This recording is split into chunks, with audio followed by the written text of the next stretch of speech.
a Hollywood titan who commanded empires, yet spent his life haunted by the only woman who ever walked away, Ava Gardner. To avenge his shattered ego, he orchestrated the ruthless public destruction of his 21-year-old wife, Mia Farrow, directly on a movie set. Why did a man with absolute global power, Frank Sinatra, feel compelled to crush a young girl just to punish a ghost from his past? Frank Sinatra at 50 operated as a sovereign state. He was the chairman of the board. His influence penetrated the highest executive suites of the Hollywood studio system and bled deeply into the shadows of the American underworld. Declassified FBI files from the era extensively document his close fraternization with organized crime figures like Sam Giancana. In the entertainment industry, his word bypassed studio heads. He ran his own record label, Reprise Records. He produced his own films. He operated with absolute terrifying impunity. He demanded a world structured entirely around his volatile moods. He required total submission from his musicians, his friends, and his romantic partners. Yet, despite commanding empires and terrifying studio moguls, he lived entirely subjugated by the memory of one woman, Ava Gardner. Ava Gardner was one of the most formidable forces of Hollywood's golden age. She was fiercely independent, famously volatile, and profoundly untamable. She possessed a cinematic magnetism that studios monetized but could never truly control. She remains the only woman who ever walked away from Frank Sinatra and survived with her spirit intact. Their marriage, spanning from 1951 to 1957, was a collision of two hurricanes.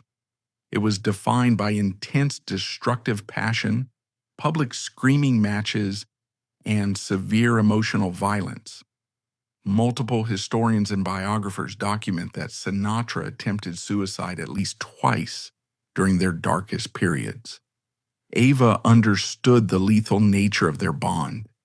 She famously observed that Frank would gladly die for her, yet she would never die for him. Frank Sinatra required a cure for this enduring, humiliating obsession. In the summer of 1966, he married Mia Farrow in a swift, sterile 15-minute ceremony at the Sands Hotel in Las Vegas. She was 21. She represented the exact inverse of Ava Gardner. Ava was an intoxicating, dangerous, curvesome siren who drank whiskey and fought back. Mia was an ethereal, slender girl with a boyish pixie cut. She embodied the emerging counterculture of the late 1960s. She possessed a quiet, subtle rebellion, interested in transcendental meditation and acoustic folk music. She was everything Frank Sinatra, a man who drank Jack Daniels, wore tailored tuxedos, and smoked unfiltered cigarettes in dimly lit nightclubs, fundamentally failed to understand. The cultural friction between the two was immediate and publicly humiliating. When Sinatra introduced Farrow to his inner circle during a 1965 cruise on a chartered yacht, the generational divide was jarring. Farrow frequently walked the deck barefoot, preferring quiet solitude. Sinatra's entourage, the Rat Pack, operated on a relentless cycle of hard liquor, gambling, and late-night performances. Dean Martin famously mocked the relationship in front of the press, publicly joking that he owned bottles of scotch older than Sinatra's new girlfriend. Sinatra's associates viewed Farrow as a temporary, naive amusement. They failed to recognize her deep-seated artistic ambition, assuming she would simply fade into the background of his sprawling estate in Palm Springs. This fundamental underestimation set the stage for the explosive rebellion that followed. Many historians suggest he selected her because she appeared moldable. She looked like a woman he could finally master, a blank canvas upon which he could paint a different ending to his previous failures. This vast difference immediately transformed Mia into a pawn within a ruthless psychological game. Frank Sinatra was orchestrating a delayed retaliation. He sought to rewrite his past defeat by demanding Mia abandon her thriving acting career to serve as a traditional, obedient wife. Several biographical analysts suggest this behavior stemmed from a deep subconscious thirst for vengeance. He inflicted upon Mia the precise subjugation that Ava had successfully resisted. He wanted to break a strong woman's will, and since he could no longer reach Ava, he directed his immense power at Mia. The honeymoon barely commenced before the ghost intervened. According to widespread accounts from inner circle biographers, a chilling event occurred on his wedding night. It is said that Frank Sinatra picked up the telephone in his bridal suite and dialed Ava Gardner, reportedly telling her to prepare herself for the news she would read in the morning papers. Even on the night he bound himself to another woman, his primary concern was the psychological impact on the woman who had abandoned him a decade earlier. He used his new bride as a weapon to inflict jealousy upon his ex-wife. The Hollywood system operated as an eager accomplice in this machinery of control. The Golden Age studio system operated as an industrial meat grinder, treating talent strictly as corporate property. Metro-Goldwyn-Mayer essentially owned Ava Gardner. She was an asset on a ledger, bound by a punitive 7-year contract, fortified with a strict morality clause. When Ava became pregnant with Frank's child during the turbulent early years of their affair, MGM executives intervened with ruthless, clinical efficiency. They arranged 2 separate clandestine abortions. The studio prioritized box office receipts over human life.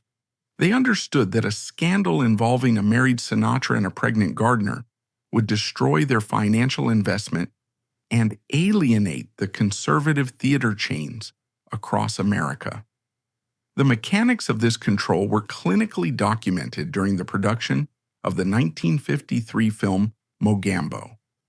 Gardner was filming in the remote African savannah when she discovered she was pregnant with Sinatra's child. MGM dispatched their notorious studio fixer, Howard Strickling, to intervene.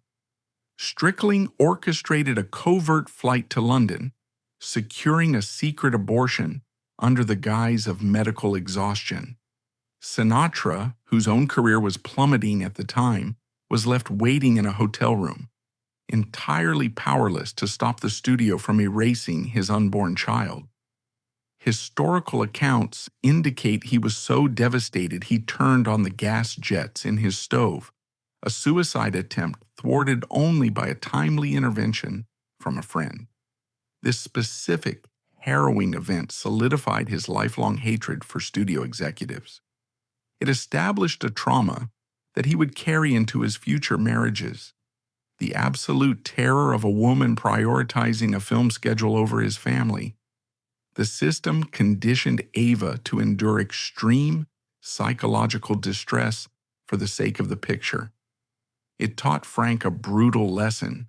Even his deepest personal desires were subordinate to studio power and public perception.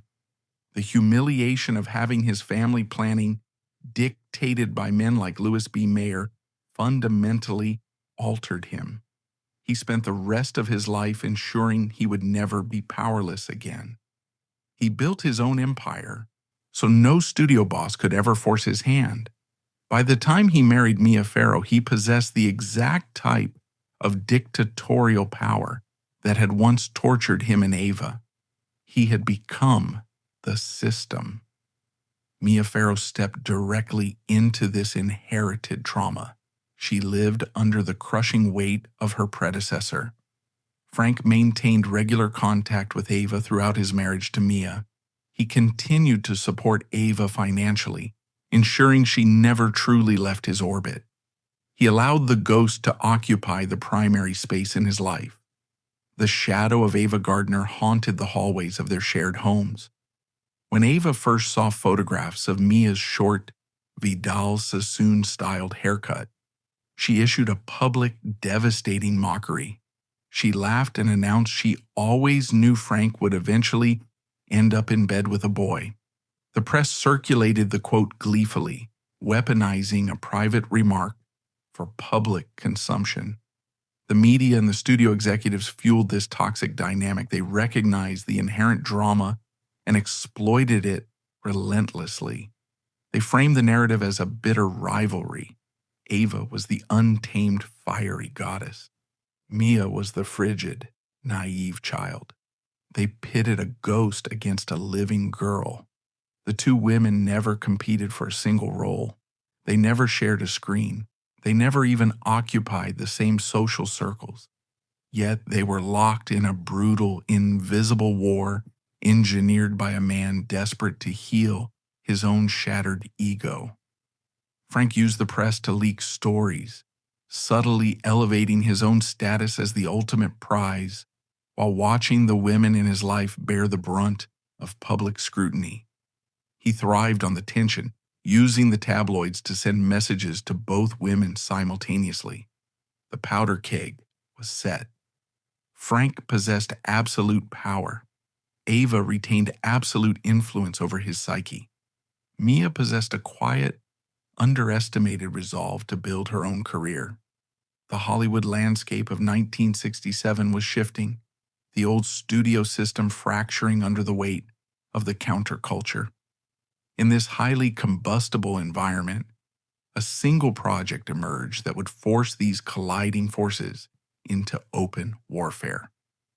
The emergence of Roman Polanski and the script for Rosemary's Baby presented the ultimate test of control. It offered Mia a path to cinematic immortality, but taking it meant declaring war on the chairman of the board. The first misstep occurred when Mia signed the contract, severely underestimating the vengeance of a man who had spent a decade nursing a wounded pride. She believed she could balance her art and her marriage. She was about to learn that in Frank Sinatra's world, there was no compromise. There was only total surrender or total destruction. The Hollywood landscape in the autumn of 1967 operated on a volatile fault line. The tectonic plates of the old studio machinery were grinding violently against the emerging counterculture. Frank Sinatra stood firmly as the towering monument of the old guard. He represented an era of absolute patriarchal authority, where studio heads made decisions in smoke-filled rooms and stars followed rigid, legally binding morality clauses. He expected the world to operate on his precise schedule. Defying Frank Sinatra in 1967 carried implications far darker than a simple career setback. His authority was not merely derived from box office appeal, it was fortified by the American underworld. Declassified FBI files containing thousands of pages of surveillance document his deep, enduring partnership with Sam Giancana, the ruthless boss of the Chicago outfit. Sinatra was not a passive observer in the mafia ecosystem. He was an active, highly valued associate. In 1963, he famously lost his Nevada gaming license because he brazenly hosted Giancana at his Cal Neva Lodge, openly defying federal authorities and the Nevada Gaming Control Board. He survived that catastrophic federal scandal completely unscathed, proving to the entertainment industry that he was essentially untouchable. His attorney, Mickey Rudin, functioned as the critical bridge between Hollywood boardrooms and these underworld figures. When Sinatra issued a command, studio executives understood the unspoken threat. Ignoring him could result in devastating labor strikes, orchestrated by mob-controlled unions, or far more severe physical consequences. He controlled the Las Vegas Strip, he dominated the distribution networks, and he commanded men who solved problems with violence.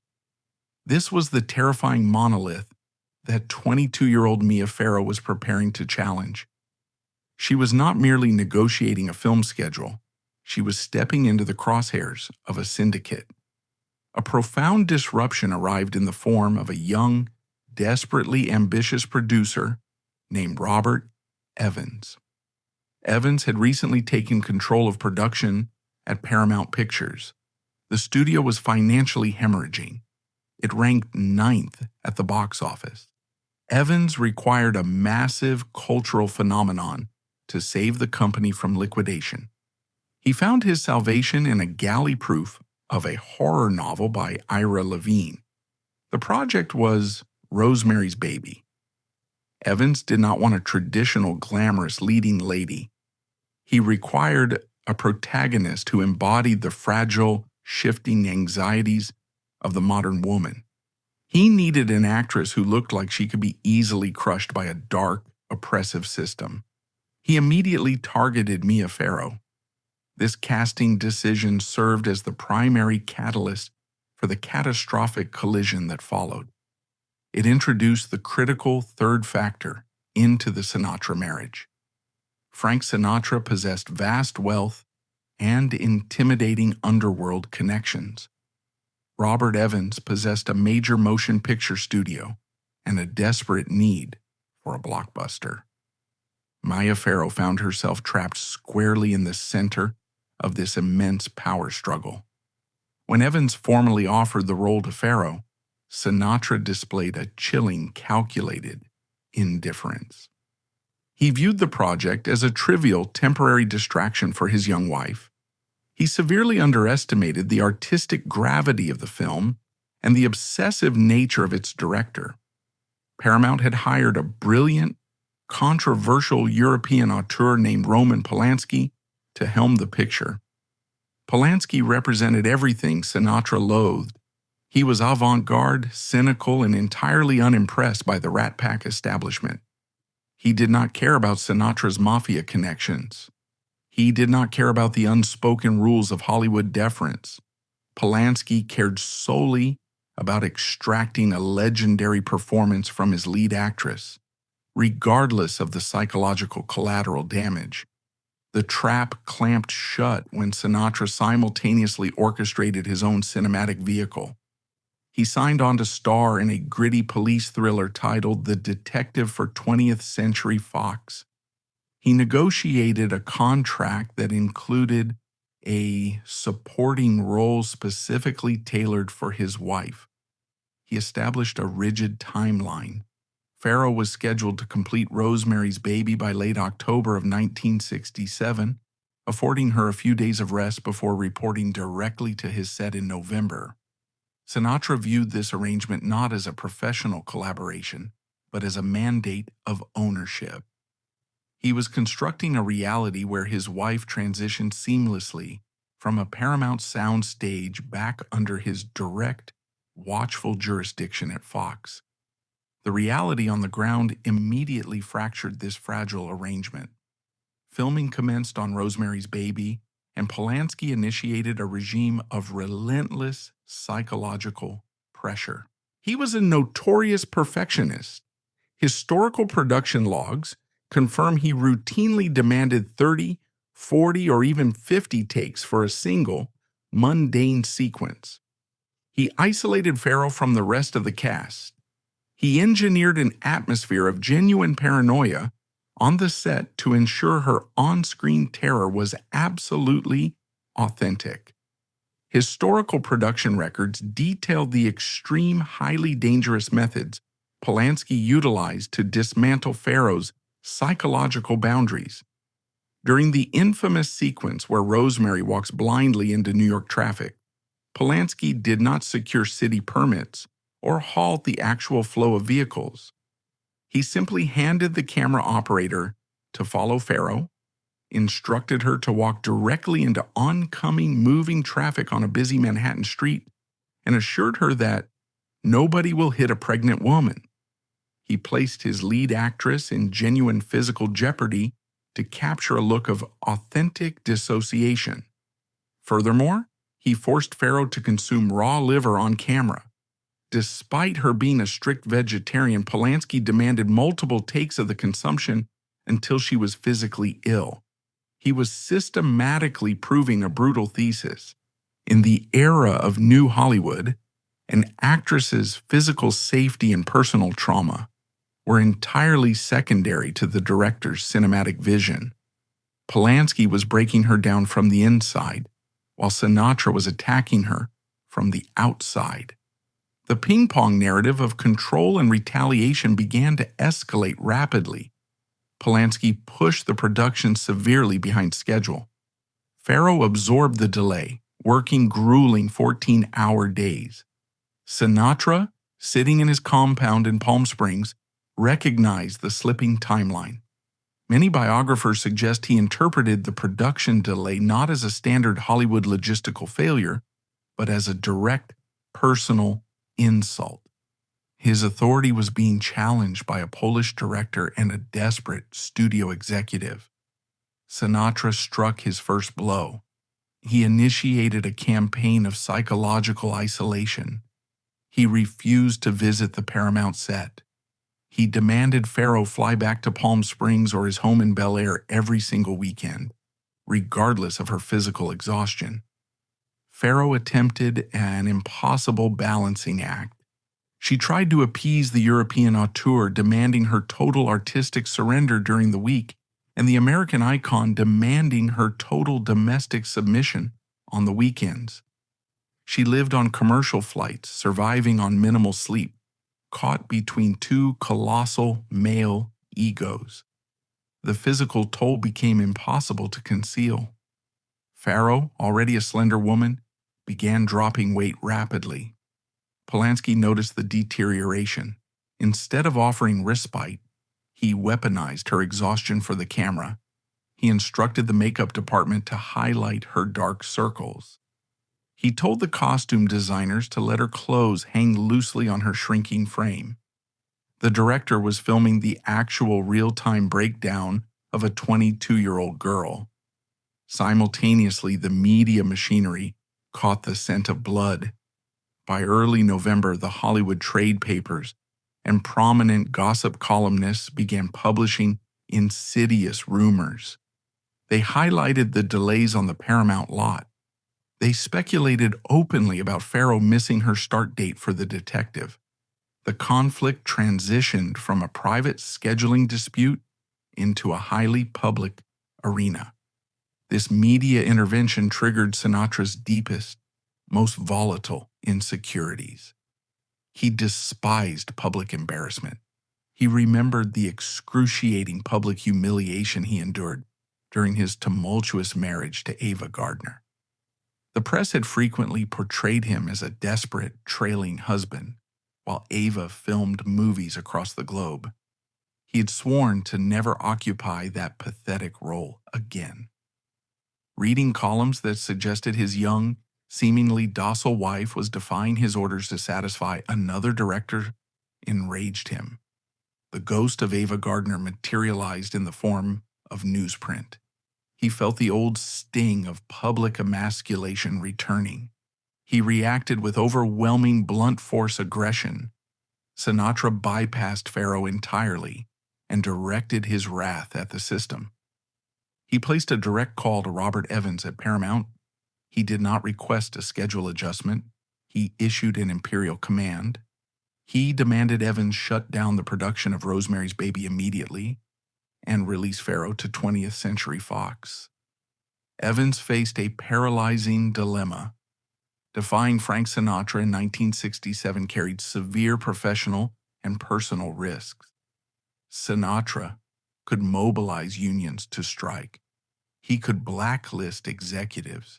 He could destroy careers overnight. However, shutting down Rosemary's Baby weeks before completion would financially ruin Paramount Pictures. Evans made a calculated, ruthless business decision. He chose the movie over the man. He refused Sinatra's demand. He instructed his legal department to enforce Farrow's ironclad contract. Paramount locked the gates. They would not let her leave. The system had formally chosen a side. Evans recognized a grim, highly profitable truth. The escalating feud between the biggest star in the world and his captive young wife was generating unprecedented free publicity for the film. The public was hungry to see the movie that was destroying the Sinatra marriage. Evans utilized Sinatra's towering rage as a marketing engine. He instructed the Paramount publicity department to subtly leak details of the tension to friendly journalists. The studio actively fed the powder keg. They transformed a domestic crisis into a blockbuster narrative. Farrow was cornered. She possessed no leverage. If she walked off the Paramount set, the studio would sue her for breach of contract, effectively ending her career before it truly began. If she stayed, she faced the wrath of a husband who equated professional independence with marital treason. She pleaded with Sinatra for more time. She asked him to delay his own production by just a few weeks. She believed a rational compromise was possible. She failed to comprehend that the conflict had transcended logistics. It was no longer about a filming schedule. It was about absolute dominance. Sinatra retaliated by executing a swift, brutal casting change on his own set. He entirely erased Farrow from The Detective. He hired the British actress Jacqueline Bisset to replace her. He ensured the trade papers published the casting news immediately. This was a public shot across the bow. It signaled to the industry that Mia Farrow was expendable. It was a stark warning delivered through the press. If she chose the studio over him, he would replace her in his professional and personal life without a moment of hesitation. The atmosphere on Stage 10 at Paramount grew suffocating. Farrow was filming the climactic sequences of the horror film, scenes requiring her to express absolute paralyzing terror. She did not need to act. The terror was real. She knew a retaliation was imminent. Sinatra had drawn a hard line in the sand, and she had crossed it by showing up to work. The men controlling her fate tightened their grips. Polanski demanded more takes, pushing her toward a nervous collapse to capture the perfect cinematic image of female despair. Evans barricaded the studio, using her contractual obligations to protect his financial investment. Sinatra mobilized his legal team, preparing a devastating strike designed to publicly break her spirit and restore his absolute authority. These three forces, the auteur, the executive, and the puppet master, operated with complete disregard for the human being standing at the center of their conflict. They viewed Farrow merely as raw material. Polanski needed her pain for his art. Evans needed her face for his poster. Sinatra needed her submission for his ego. By the third week of November, the deadline for compromise expired. Sinatra realized Farrow would not break her Paramount contract. She would not abandon the film. She possessed a quiet, steely resolve that he had tragically miscalculated. He realized he could not force her off the set. Therefore, he decided to destroy the reason she remained. If she chose the film over the marriage, he would ensure the marriage died on the very set she refused to leave. He summoned his attorney, Milton Mickey Rudin, a man who navigated the highest echelons of corporate law and the darkest shadows of the underworld. Sinatra gave Rudin explicit instructions. He did not want a quiet, dignified separation. He wanted a public execution. The executioner arrived on the Paramount lot. Bypassing production assistants and abandoning any pretense of a private meeting, Rudin marched directly onto Stage 10. Mia Farrow was sitting in her canvas chair, exhausted, waiting for Polanski to reset the lighting. The crew, sensing a sudden, unnatural drop in atmospheric pressure, fell silent. Rudin stopped directly in front of the 22-year-old actress. With no preamble and no soft words of condolence, he simply extended his hand and delivered the thick, brown envelope. The handover was brief, clinical, and profoundly violent. Farrow took the envelope. She opened it. The dense legal typography confirmed her deepest, most paralyzing fears. It was a formal complaint for divorce. The language was cold, outlining the dissolution of her marriage in the stark terms of irreconcilable differences. The true message was written in the method of delivery. Sinatra was telling her, and the entire Hollywood ecosystem watching, that she was utterly expendable. He was discarding her like a broken prop. The young actress instantly broke down. Farrow dropped the papers. She fled the set, retreating to the narrow, suffocating confines of her private trailer. Once the door closed, she broke down completely. The crew outside could hear the raw, uncontrollable sobbing. It was not the elegant weeping of a cinematic heroine. It was the visceral, ugly sound of a human being whose entire foundation had just been violently ripped away. She was entirely alone. She had alienated her husband to satisfy a studio, and now the husband had banished her from the highest echelon of Hollywood royalty. She knew the consequences. Crossing Frank Sinatra meant immediate excommunication from the most powerful social and professional circles in America. She was suddenly a massive liability. The two opposing forces, the dictatorial power of the old studio guard, represented by Sinatra, and the obsessive, boundary-pushing ambition of the new Hollywood, represented by Polanski, had finally crushed the woman caught between them. Farrow was trapped in a state of absolute dilemma. She could not undo the divorce. She could not return to Sinatra. She was entirely isolated on a studio lot, surrounded by men who viewed her strictly as a commodity.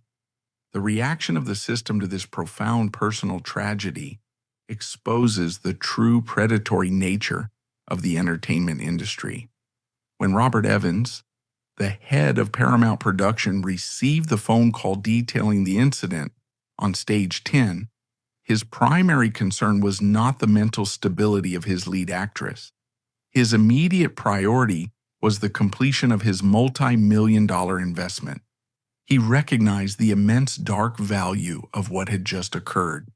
The biggest star in the world had just publicly dumped the lead actress of a highly anticipated horror film. The tabloids would devour the story. The resulting publicity would be astronomical, impossible to purchase. Evans instructed his team to ensure Farrow did not leave the lot. The picture had to finish. Roman Polanski approached Farrow's trailer, but he did not arrive as a comforting friend.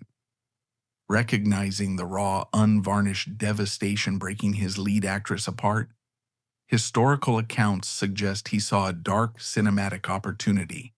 He knocked on the door, encouraging her to step back out onto the set.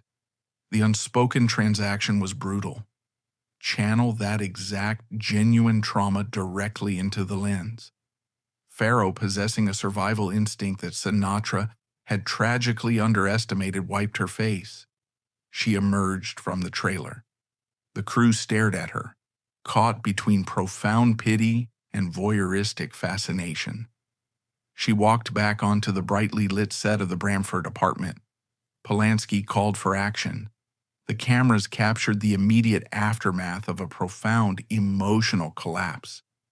The final scenes of Rosemary's Baby, particularly the agonizing sequence where Farrow walks into the black-draped living room, holding a butcher knife to confront the coven, are widely considered a masterclass in horror acting.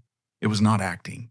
The audience watching that film is witnessing the actual unvarnished physical manifestation of trauma.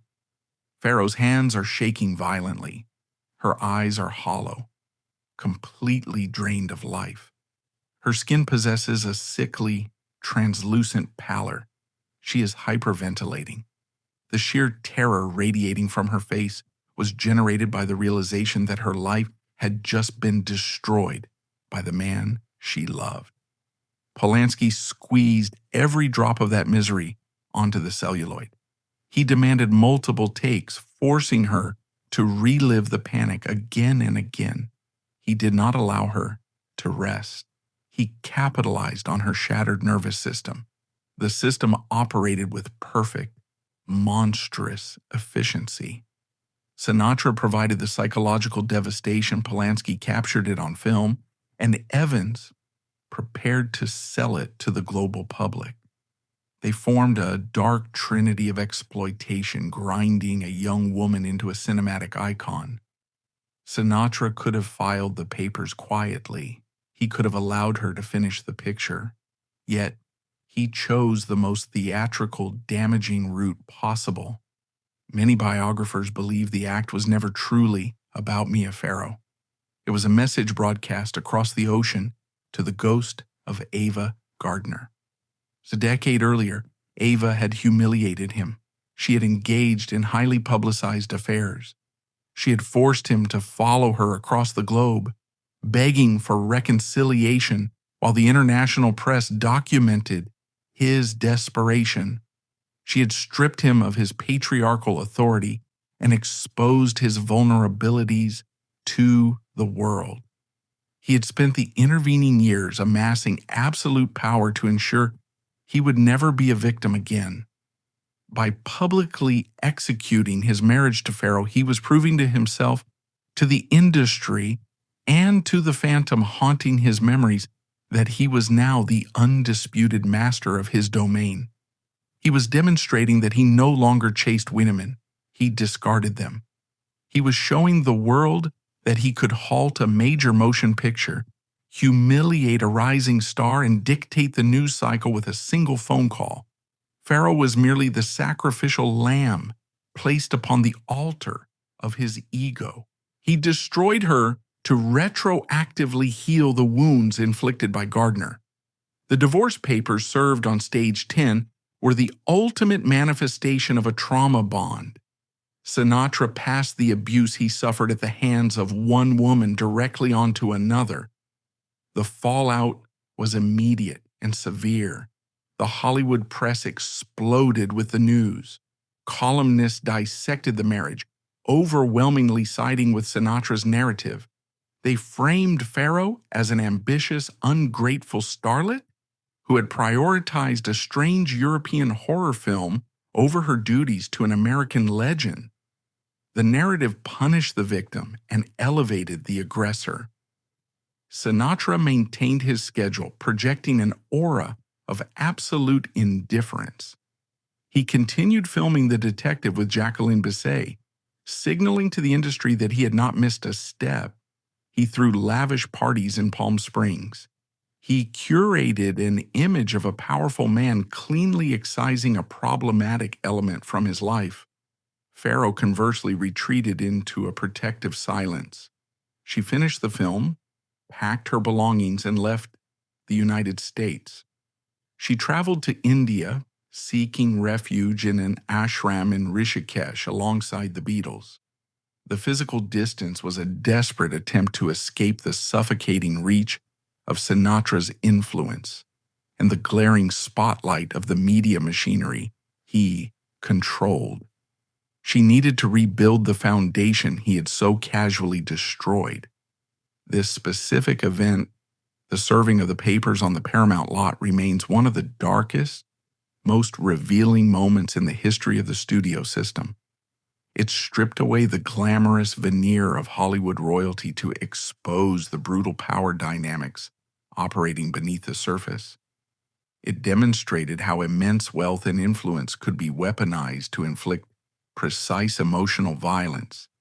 It proved that a powerful man could use the legal system, the media, and the very structure of the film industry to systematically crush a woman who dared to defy his direct orders. The climax of this tragedy was not a physical altercation. It was a piece of paper delivered by a lawyer on a movie set. The devastation it caused was absolute. It permanently altered the trajectory of Farrow's life, solidifying her distrust of patriarchal authority. It confirmed Sinatra's status as a ruthless, untouchable titan, isolating him further within his fortress of sycophants.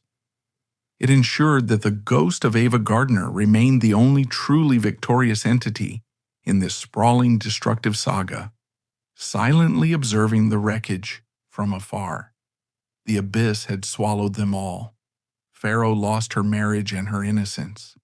Sinatra lost his young wife and cemented his own profound loneliness. The system lost nothing.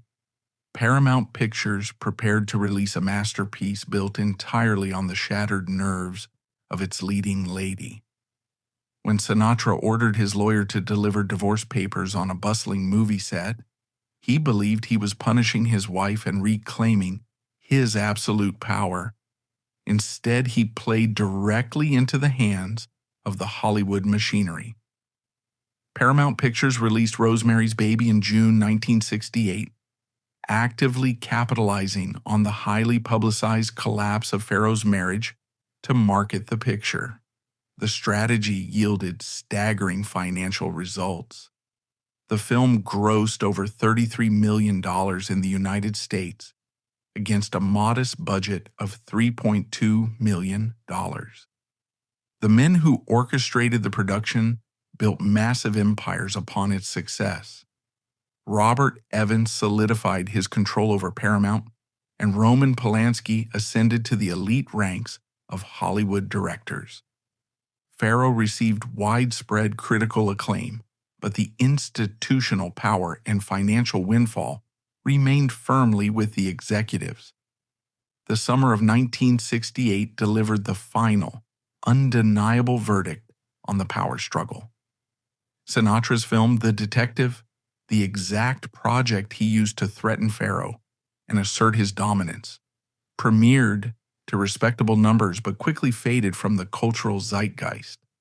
Conversely, Rosemary's Baby became a defining cinematic event of the decade. The film captured the emerging anxieties of the era, earning Farrow universal critical acclaim and major award nominations. The box office receipts provided a cold, hard metric of Sinatra's defeat. The young woman he attempted to erase had anchored a cultural phenomenon that vastly eclipsed his own carefully orchestrated starring vehicle in terms of lasting historical impact. Sinatra anticipated a protracted tabloid war, preparing his vast resources for the kind of public battles that had defined his past relationships. Farrow refused the engagement. In February 1968, months before the film's premiere, she left the United States entirely. She traveled to the Maharishi Mahesh Yogi's ashram in Rishikesh, India, joining John Lennon, Paul McCartney, George Harrison, and her sister Prudence Farrow. The international press captured images of the 23-year-old actress sitting in meditation, wearing simple cotton garments. He destroyed her to retroactively heal the wounds inflicted by Gardner. The divorce papers served on stage 10 were the ultimate manifestation of a trauma bond. Sinatra passed the abuse he suffered at the hands of one woman directly onto another. The fallout was immediate and severe. The Hollywood press exploded with the news. Columnists dissected the marriage, overwhelmingly siding with Sinatra's narrative. They framed Farrow as an ambitious, ungrateful starlet who had prioritized a strange European horror film over her duties to an American legend. The narrative punished the victim and elevated the aggressor. Sinatra maintained his schedule, projecting an aura of absolute indifference. He continued filming The Detective with Jacqueline Bisset, signaling to the industry that he had not missed a step. He threw lavish parties in Palm Springs. He curated an image of a powerful man cleanly excising a problematic element from his life. Farrow conversely retreated into a protective silence. She finished the film, packed her belongings, and left the United States. She traveled to India, seeking refuge in an ashram in Rishikesh alongside the Beatles. The physical distance was a desperate attempt to escape the suffocating reach of Sinatra's influence and the glaring spotlight of the media machinery he controlled. She needed to rebuild the foundation he had so casually destroyed. This specific event, the serving of the papers on the Paramount lot, remains one of the darkest, most revealing moments in the history of the studio system. It stripped away the glamorous veneer of Hollywood royalty to expose the brutal power dynamics operating beneath the surface. It demonstrated how immense wealth and influence could be weaponized to inflict precise emotional violence. It proved that a powerful man could use the legal system, the media, and the very structure of the film industry to systematically crush a woman who dared to defy his direct orders. The climax of this tragedy was not a physical altercation. It was a piece of paper delivered by a lawyer on a movie set. The devastation it caused was absolute. It permanently altered the trajectory of Farrow's life, solidifying her distrust of patriarchal authority. It confirmed Sinatra's status as a ruthless, untouchable titan, isolating him further within his fortress of sycophants. It ensured that the ghost of Ava Gardner remained the only truly victorious entity in this sprawling, destructive saga, silently observing the wreckage from afar. The abyss had swallowed them all. Farrow lost her marriage and her innocence. Sinatra lost his young wife and cemented his own profound loneliness. The system lost nothing. Paramount Pictures prepared to release a masterpiece built entirely on the shattered nerves of its leading lady. When Sinatra ordered his lawyer to deliver divorce papers on a bustling movie set, he believed he was punishing his wife and reclaiming his absolute power. Instead, he played directly into the hands of the Hollywood machinery. Paramount Pictures released Rosemary's Baby in June 1968, actively capitalizing on the highly publicized collapse of Farrow's marriage to market the picture. The strategy yielded staggering financial results. The film grossed over $33 million in the United States against a modest budget of $3.2 million. The men who orchestrated the production built massive empires upon its success. Robert Evans solidified his control over Paramount, and Roman Polanski ascended to the elite ranks of Hollywood directors. Farrow received widespread critical acclaim, but the institutional power and financial windfall remained firmly with the executives. The summer of 1968 delivered the final, undeniable verdict on the power struggle. Sinatra's film, The Detective, the exact project he used to threaten Farrow and assert his dominance, premiered to respectable numbers but quickly faded from the cultural zeitgeist. Conversely, Rosemary's Baby became a defining cinematic event of the decade. The film captured the emerging anxieties of the era, earning Farrow universal critical acclaim and major award nominations. The box office receipts provided a cold, hard metric of Sinatra's defeat. The young woman he attempted to erase had anchored a cultural phenomenon that vastly eclipsed his own carefully orchestrated starring vehicle in terms of lasting historical impact. Sinatra anticipated a protracted tabloid war, preparing his vast resources for the kind of public battles that had defined his past relationships. Farrow refused the engagement. In February 1968, months before the film's premiere, she left the United States entirely. She traveled to the Maharishi Mahesh Yogi's ashram in Rishikesh, India, joining John Lennon, Paul McCartney, George Harrison, and her sister Prudence Farrow. The international press captured images of the 23-year-old actress sitting in meditation, wearing simple cotton garments. By physically removing herself from the American entertainment infrastructure, She neutralized Sinatra's primary weapon. He held absolute jurisdiction over Hollywood studios, but zero influence in the foothills of the Himalayas. Her strategic silence starved the tabloids of oxygen and forced Sinatra to sit alone with the reality of his actions. Farrow's ultimate defiance was not merely geographical, but financial.